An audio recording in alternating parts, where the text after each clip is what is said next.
Luke 24 from verse 18.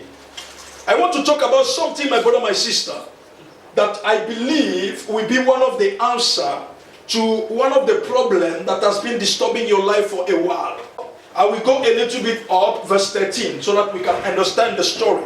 From verse 13, the Bible says, and behold, two of them, means the disciple, went that same day to a village called Emmaus, which was from Jerusalem about 80 furlongs. When I was checking my dictionary to understand this 80, the Bible says it's about 7 miles. 7 miles from Jerusalem. Emmaus was 7 miles from Jerusalem. So if you put it in kilometer, it was like 11 kilometers. They were going 11 kilometers. They were running away from Jerusalem to go to that village. And the Bible says, while they were going, they were talking together of these things which has happened. What was the things that happened? The Bible said that Jesus just died. Jesus just died. And 3 days later, they came with the news that Jesus was alive. Women came, like my wife said on Sunday, women came with the good news to announce to the disciple that we went to the tomb and we have the apparition of angels. And angels told us that the one that you came to look among the dead is no more here, is alive. Can somebody shout hallelujah? Hallelujah? My brother, my sister, that was the truth. That was the good news. And those women went back to the disciple and they said, please, we have a good news for you. Jesus is alive. But when you read the story, before the women reached the disciple, the Bible said that the police, the people that they put there to keep the tomb, the soldier that they were keeping the tomb, they rushed to the city and they went to see the high priest. And they told the high priest that, look, what happened is this. We saw angel and the tomb was open. They saw the angel opening the tomb. And frightened by the presence of the angel, the Bible said all of them ran away. And they said it was a terrifying experience. But the high priest told the men, he said that, go and tell everybody that the disciple came and they took the body of their master. And the Bible said that that story about Jesus taken by the disciple was the news that was spread in the city of Jerusalem. Because many times when we read the story, we don't understand why the disciple, they were a little bit skeptic about the news. Because already in the city, people knew that Jesus has been taken away by the disciple. So Jesus was not raising from the dead.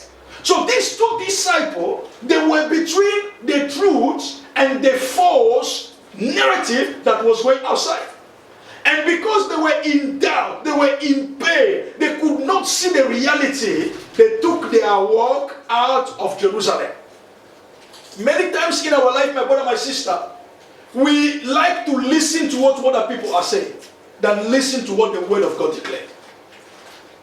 Can somebody shout hallelujah? Hallelujah? The reason why you see many of us today, we are living the kind of life we are living is because we have left the reality of the word of God and we are listening to the lie and the deception of the enemy. The enemy has so much entered into our society, into our environment, that it's easier for us to believe what people are saying into the society than what the word of God that we know is the truth is telling us about our stature. God is telling you that I am the light and I am the resurrection. Anyone that follow me will never die. But you go outside and you listen to what people are telling you. You listen to what people are putting into your mind and you believe them because they are people that you can see. You can see them and you think that everything they are telling you is the truth. But remember, the Bible says that the God of this world has done what? Has blinded their mind so that they cannot believe to what? They cannot believe the truth of God. Can somebody shout hallelujah? Hallelujah. So even when you are a child of God, my brother, my sister, I want to tell you that it's not a guarantee that you believe the truth. Most of the Christians believe what they are hearing from other people than what they are receiving from the word of God. Jesus declared, I'm going to do what? I'm going to rise again on the third day. That was the word that he declared. But the disciples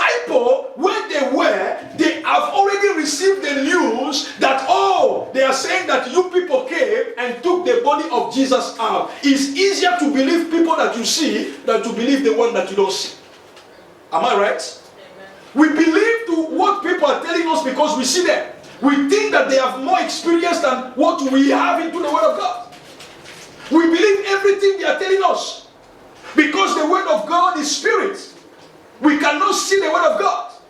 But the Bible said that those disciples, they decided to go away. My brother, my sister, don't go away from the Word of God. Don't go away from the truth of God. Even when sometimes it's difficult for you to understand, but I want to tell you today, my brother, my sister, stay under the feet of Jesus. Stay under the Word of God. Keep this Word jealously into your heart. Even when sometimes you see that what the Word of God is saying is contrary to what you are living in life, but continue to hold the Word of God as the only truth that will transform your life, because what God declares is what is going to say, is God is going to accomplish. But what men are telling you, my brother, my sister, sometimes is filled with lies, is filled with deception, is filled with incorrecting, so that they want to take you away from what will transform your life. Can somebody shout hallelujah? Hallelujah. And those disciples, my brother, my sister, they started going away. They started moving away. They started going away from God. The Bible says 7 miles from Jerusalem. 7 miles from Jerusalem. Many people, my brother, my sister, your life is away from God. You are already far from God, but you still call yourself a Christian. Yesterday, on Friday, with my wife, we went for evangelism, and I met a young lady. She's a Christian. She's a Christian. I started talking to her and trying to explain to her the meaning of the Word of God, our ministry. And she told me something that just bring me back into the story. She said, I'm a Christian. I'm a born-again Christian. But Pastor, I'm telling you that I can be in my house for the whole day. I don't read the Word of God. I can be in my house for the whole day. I don't open my Bible. I don't go to program in church. The only day I'm in church is on Sunday. I don't go for Bible study. And when I look at my life, I can feel that there is a problem into my life. I can feel my life is not going forward. My life is stranded. No matter what I'm trying to do, no matter the money I'm gaining, no matter the opportunity I have, but I found like as if my life is totally blocked. I cannot go anywhere. And I told her my reason. I said, sister, what you need is the Word of God. It's not enough for you to call yourself a Christian. But you need to know that Christianity is founded upon what? Upon the Word of God. What you need now is to come back into what? The knowledge of the Word of God. And that is exactly what Jesus did with these people. The Bible said that they were going and they were talking about everything that happened in Jerusalem. Everything that happened. And their heart was in sorrow. They forget what Jesus did. And they started focus their mind into what happened during these 3 days. Let me tell you something, my brother, my sister. Sometimes we became blind with the issue that are present and we forget the past. We forget the past. We forget all the promises that God has given us.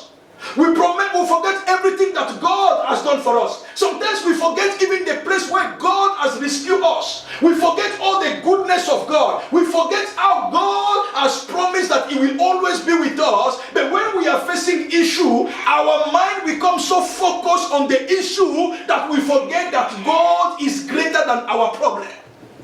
Because somebody shout hallelujah. Hallelujah. Sometimes, my brother, my sister, the little issue in our life can blind our eyes and we forget the past and the good things that God has done for us.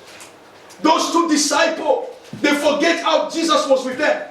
They forget everything that Jesus did for them. They forget how powerful Jesus was in their life. And because of the issue, they started going away from God. They started moving away, my brother, my sister. Sometimes when we look at our life, we are upset because so many things are said about Christianity today. When we see the way they talk about Christianity, when we see the way they treat Christians, sometimes we are even fed up of being a Christian.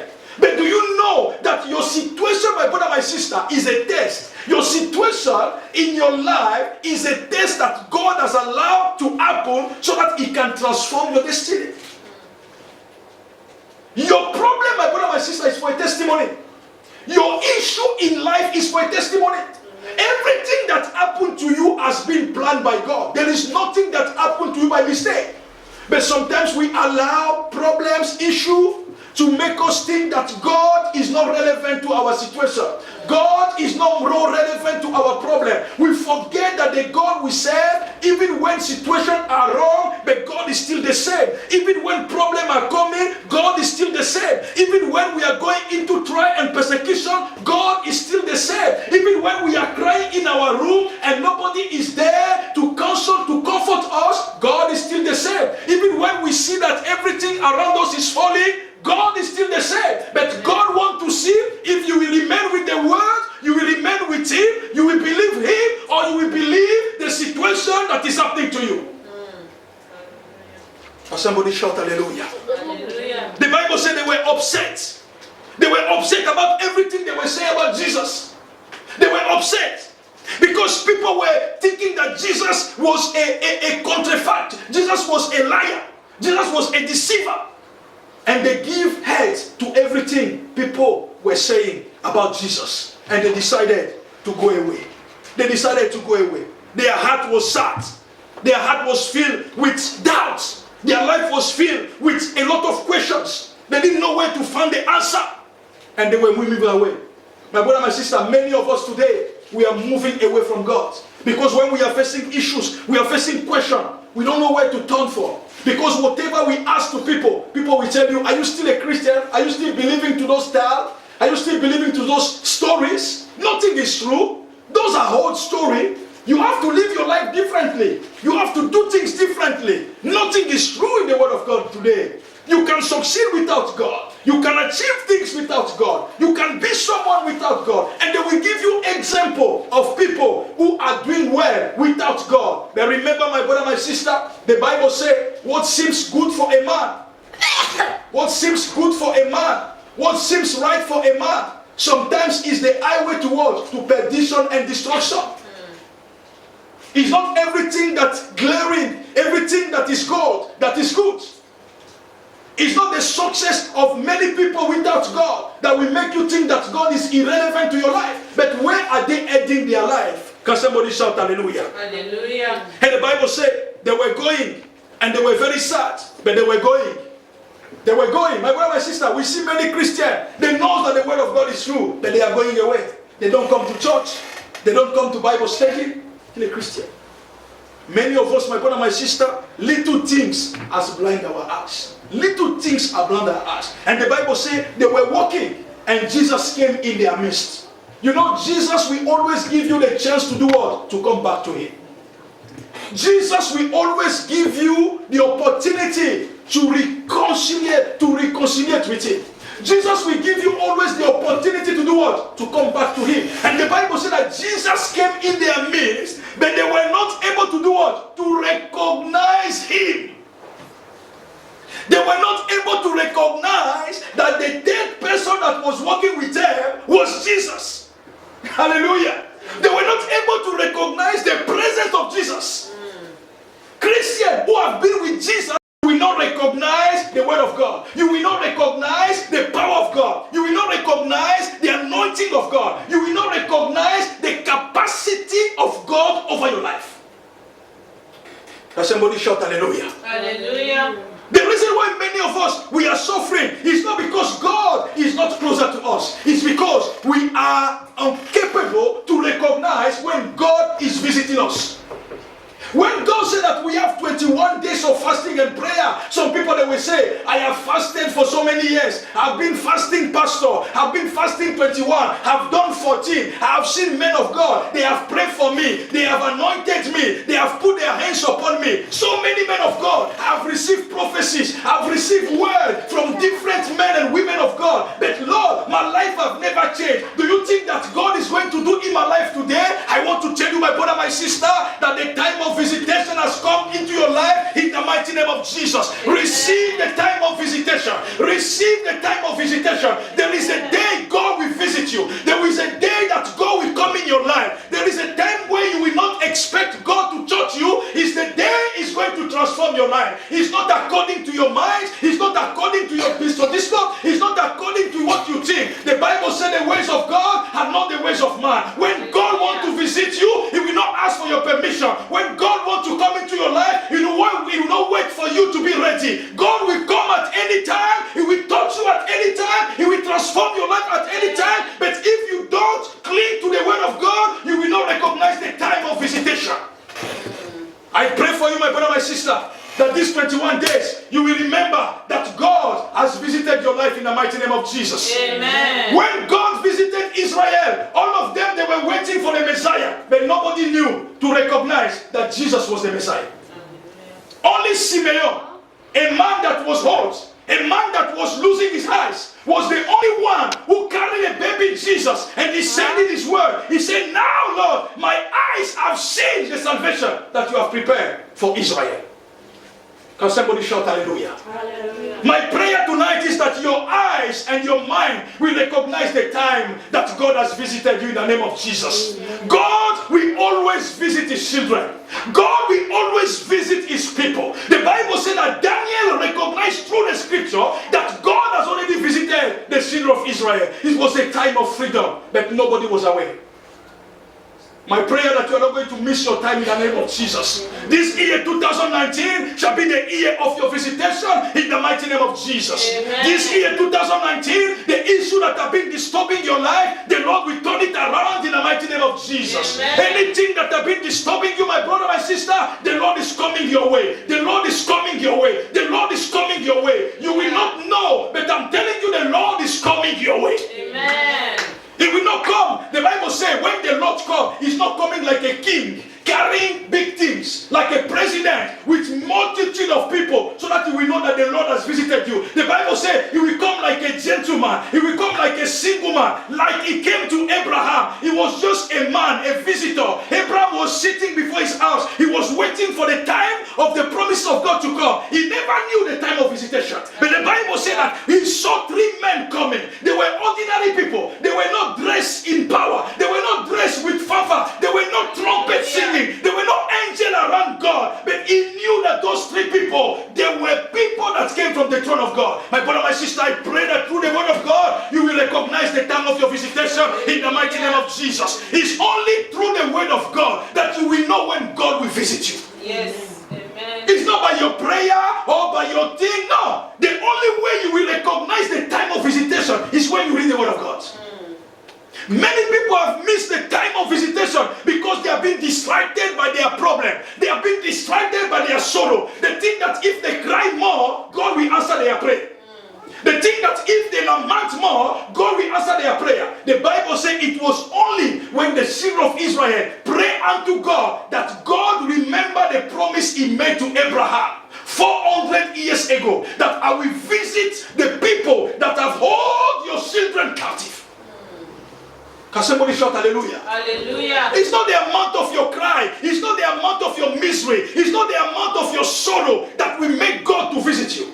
When God wants to visit you, my brother, my sister, it's through the word of God.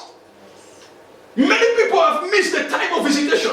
Remember the lamb, 38 years, lamb man, waiting for the pool, the water to move so that he can go there. But Jesus came. Jesus was standing before him. He said, man, you want to be healed? He said, yes, I want to be healed. But nobody can take me. But Jesus is there, standing with this man, talking to this man.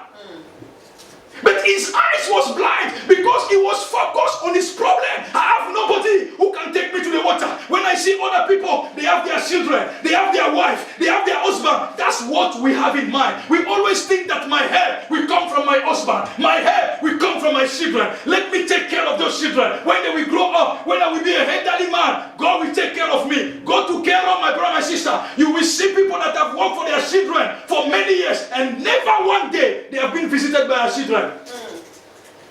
The Bible says, "Cursed is the man that put his confidence to who? To a man." If you trust a man, my brother, my sister, one day your trust will be broken and you will be disappointed forever. But anyone that trusts the Lord, the Bible says, he shall never be put in shame. He shall never be confused. Can somebody shout hallelujah? I never put my trust in a man because I know my trust is upon the name of the Lord, the one who created heaven and earth. And one day I know my Lord that I trusted will wake up and will visit me. There is always a time of visitation. Those 2 people, they were going sad, blind by their sorrow, blind by their problem, blind by all the word they have heard. They were discussing about everything. You wake up in the morning, you discuss about your finances, you discuss about your children, you discuss about your husband, you discuss about your clothes, you discuss, I don't have money, I don't have this. But what time do you have to discuss about the word of God? What time can you sit down and say, God, in these 21 days, I want to trust you? Gospel for All has been putting the word of God in WhatsApp because I believe that it's only the word of God that can set you free.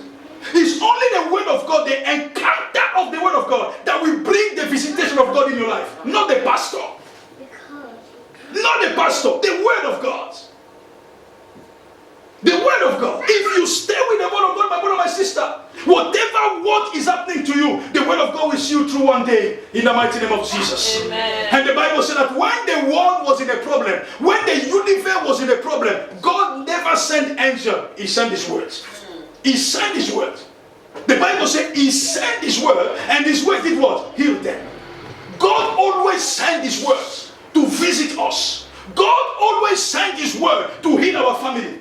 God always sent his word to heal our broken hearts. God always sent his word to give solution to our problem. God always sent his word to open our blind eyes. Always send his word. That's why Jesus said to Martha, he said, Martha, you have been busy for nothing, but your sister Mary has been upon taking the right things. This is the thing that will give her life. Can somebody shout hallelujah? Hallelujah. Because Mary was sitting, listening to the word of God, while Mary was moving around, busy, serving people, doing that and that. But she forgets that every person that you help, one day they can deceive you. It's not a guarantee because you have helped someone that that person will do what? Will help you in return. No. You don't help people for people to help you. No. Jesus said, when you have done a good deed, say, I'm a useless servant. Because if you put your trust upon what you have done for people, you will always be deceived. But always remember that your help is a service unto God. And the reward is not the man, it's not the people, but it's God. God said to Abraham, he said, don't look at this man. You have helped him. You have taken back whatever belonged to him. Don't take anything, because I, the Lord, shall be your reward. Can somebody shout hallelujah? My brother, my sister, when God visits you, he brings everything for you. In the time of visitation, is the time when he will wipe away your sorrow. It's the time he will take away all your pain. He will take away your deception. He will take away your sickness. He will take away your disease. He will take away your shame. He will take away everything. Let people laugh at you. Let people mock at you. Let people say that you have become a man of God. Let them call you by name as a Christian. Because all those things, if you can take it for the sake of God, you will be glorified at the end in the name of Jesus. Amen. And the Bible says those two people were moving. Let's go to the scripture. I want to end up with something here before I close. Let's go down. And the Bible says, let's go down in this scripture. Something very important. The Bible says, and Jesus began at Moses and all the prophets. He expounded unto them in all the scripture the thing concerning him. Can somebody shout hallelujah? Hallelujah. Luke 24, verse 27. Jesus started with the word of God. He started telling them about what? The word of God. From the Old Testament to what? To the New Testament. My brother, my sister, read your Bible from Genesis to what? To Revelation. Never say that, oh, this Bible, I want just to carry the New Testament. The Old Testament is old. No. The Bible says Jesus started speaking to them from the book of Moses. What is the book of Moses? It's the 5 books of Moses. Genesis to the book of what? Of Deuteronomy. All those 5 books are the book of Moses. And he went to the book of prophets. And he ended up into the last book in the Old Testament, telling them what will happen to him. My brother, my sister, God, when he comes to reveal himself to you, he will come with the word of God. Hallelujah. He will come with the word of God. We don't have another means of knowing the things of God. We don't have another means to know what God has prepared for us. We don't have another means to know what is our destiny. We don't have another means to know our future. We don't go for people to read the palm of our hands. We don't go go to a fetish priest to sit down and tell us about the prophecy of our life. We don't stand before a prophet to tell us what will be our destiny. We open the word of God and we discover with God what's concerning our destiny, and when God will act into our life. Read the word of God. The Bible says that Daniel discovered through the book of Jeremiah that the time of his captivity was over.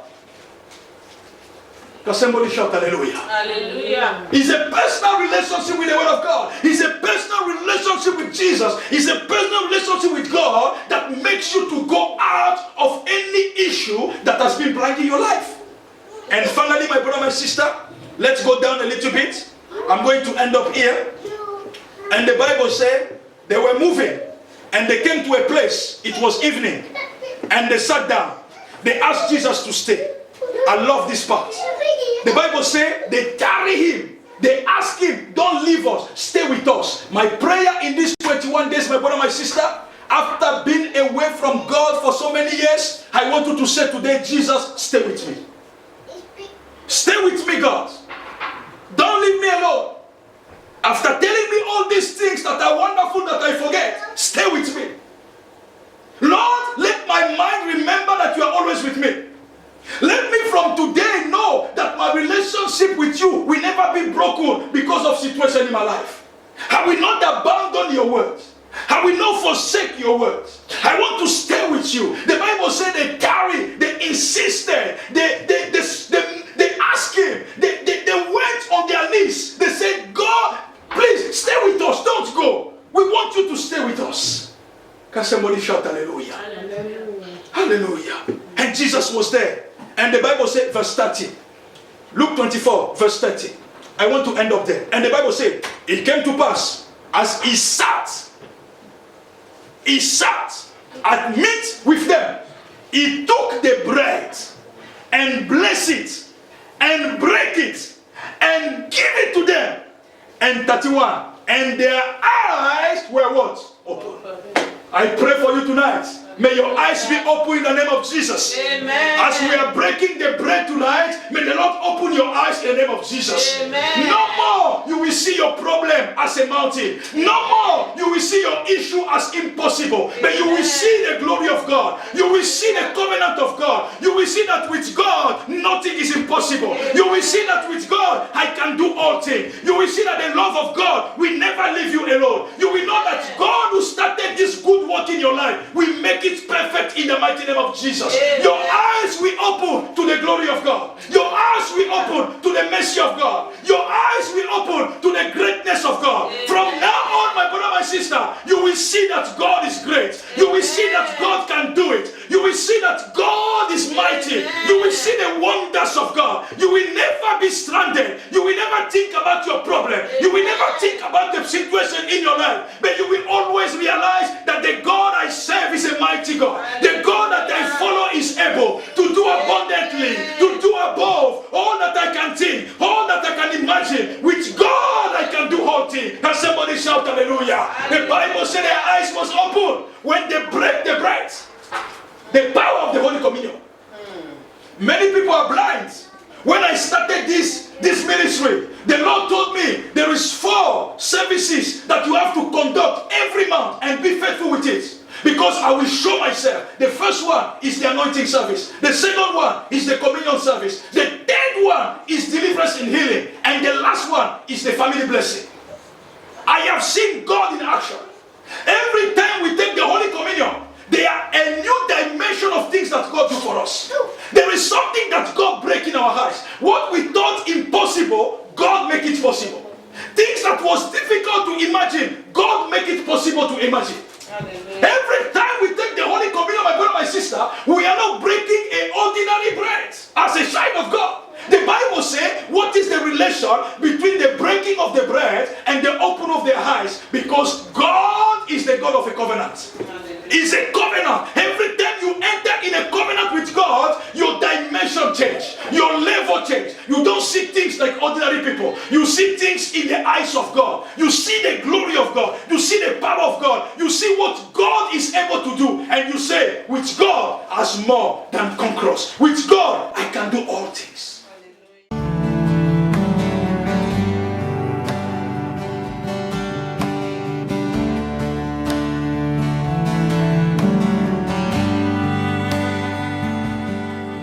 contre était innocent pour ma vie, pour mes iniquités brisées, déchargé de mes maladies. Il mourut pour guérir, sauver, attaché à la croix pour moi, attaché à la croix pour moi. Il a pris mon péché, il m'a